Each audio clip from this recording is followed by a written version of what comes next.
Hello friends, आप सभी बेहतरीन साथियों को मेरा नमस्कार। मैं हूं डॉक्टर विकास और स्वागत है हमारे यूट्यूब चैनल डॉक्टर विकास कुमार शो में। फ्रेंड्स, हमारे एक सब्सक्राइबर हैं पेन किलर पैरासीटामोल ग्रुप उर्फ पप्पू जी। इन्होंने पूछे हैं, सर अगर कोई मेडिसिन रिएक्शन कर जाए तो उस कंडीशन में क्या हम ट्रीटमेंट दें। आज इसी पे हम लोग बात करेंगे। इससे पहले अगर मेरी वीडियो आप देखते हैं फ्रेंड्स, वीडियो अगर अच्छा लगता हो तो वीडियो को लाइक भी कर दीजिए। चैनल पे नए हैं तो चैनल को सब्सक्राइब भी कर लीजिए। इसीलिए तो कहते हैं मुस्कुराओ तो कोई बात बने, गुनगुनाओ तो कोई बात बने। ऐसे वीडियो देखने से क्या फायदा फ्रेंड्स, सब्सक्राइब करो तो कोई बात बने। आज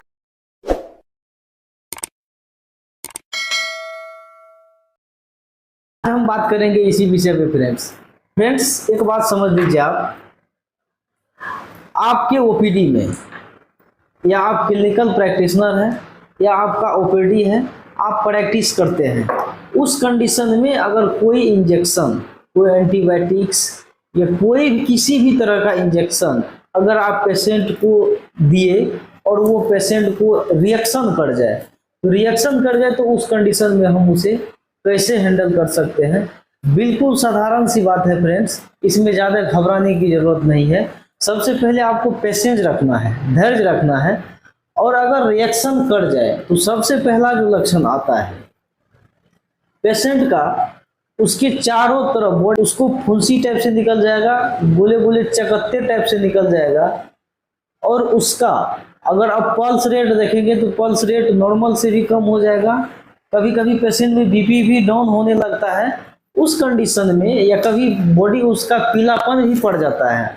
अगर ये सिचुएशन आपको देखे तो सबसे पहले आपको उसका बीपी चेक करना है। बीपी अगर नॉर्मल से कम आ रहा है तो समझ लीजिए पेशेंट ये क्रिटिकल की ओर जा रहा है। पल्स रेट भी अगर कम आ रहा है तो समझ लीजिए पेशेंट क्रिटिकल की ओर जा रहा है। ऑक्सीजन सेचुरेशन भी अगर कम है तो समझ लीजिए पेशेंट क्रिटिकल की ओर जा रहा है।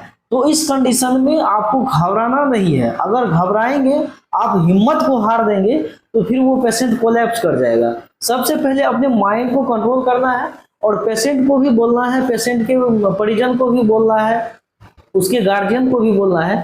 थोड़ा पेशेंस बना करके लिखिए, कोई बहुत बड़ी बात नहीं है और ये हैंडल हो जाएगा। समझ गए। अगर ये लक्षण आपको दिखता है तो सबसे पहला रोल आपको क्या होना वहां पे करना चाहिए। सबसे पहले जो आप करेंगे, सबसे पहले आपके उसको एड्रेनालिन इंजेक्शन उसके थाई में या इंट्रामस्कुलर कहीं भी उसको आप दे सकते हैं। प्रत्येक 10 मिनट पे ये इंजेक्शन उसको देना है जब तक वो कंडीशन में ना आ जाए। समझ रहे हैं मेरी बात को।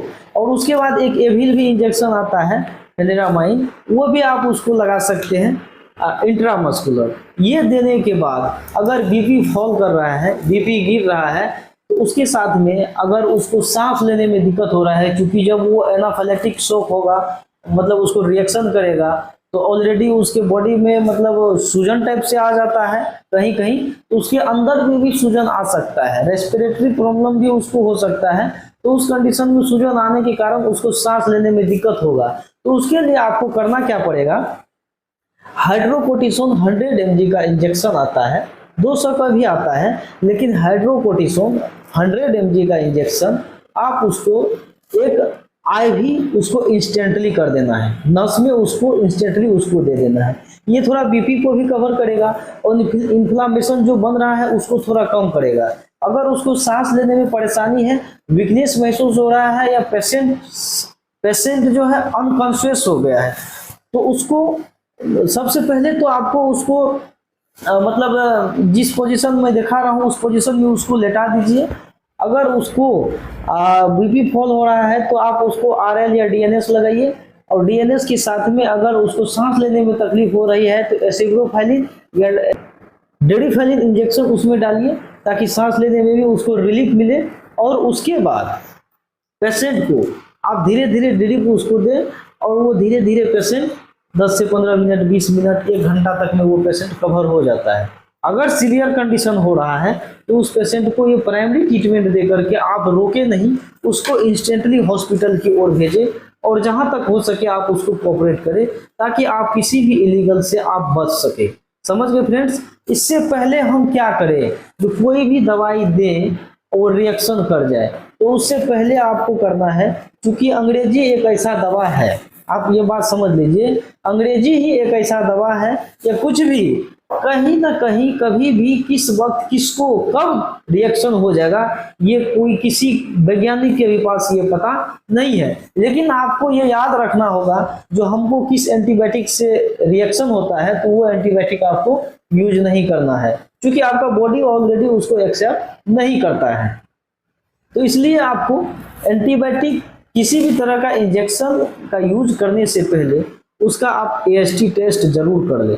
एएसटी टेस्ट का मतलब होता है थोड़ा सा इंजेक्शन लेना है और उसको स्किन में देना है। स्किन में थोड़ा सा अगर आप 7 से 8 डिग्री की एंगल बना करके स्किन में देना है और स्किन में थोड़ा सा गोलाकार कर देना है उसको, और उसको देखना है अगर यहाँ पे इचिंग, रेडनेस या स्वेलिंग अगर नहीं हुआ है तो इंजेक्शन आप उसको पुश कर दीजिए, कहीं कोई प्रॉब्लम नहीं आएगा। और कुछ ऐसे एंटीबायोटिक्स है जिसका मैं लिस्ट दे रहा हूँ, आप देख लीजिए। ये सारे के सारे एंटीबायोटिक को यूज करने से पहले आप उसका एएसटी टेस्ट कर लेना चाहिए आपको, और इससे आपको कभी परेशानी नहीं आएगी। समझ गए फ्रेंड्स? अगर आपको वीडियो अच्छा लगा हो तो वीडियो को लाइक कर दीजिए, मेरे चैनल पे नए हैं तो चैनल को प्लीज सब्सक्राइब कर लीजिए। मिलते हैं इसी मुस्कान के साथ और इस टॉपिक पे फिर नेक्स्ट वीडियो में। तब तक के लिए इसी मुस्कान के साथ आप लोगों को मेरा नमस्कार, अंतिम तक वीडियो देखने के लिए थैंक यू।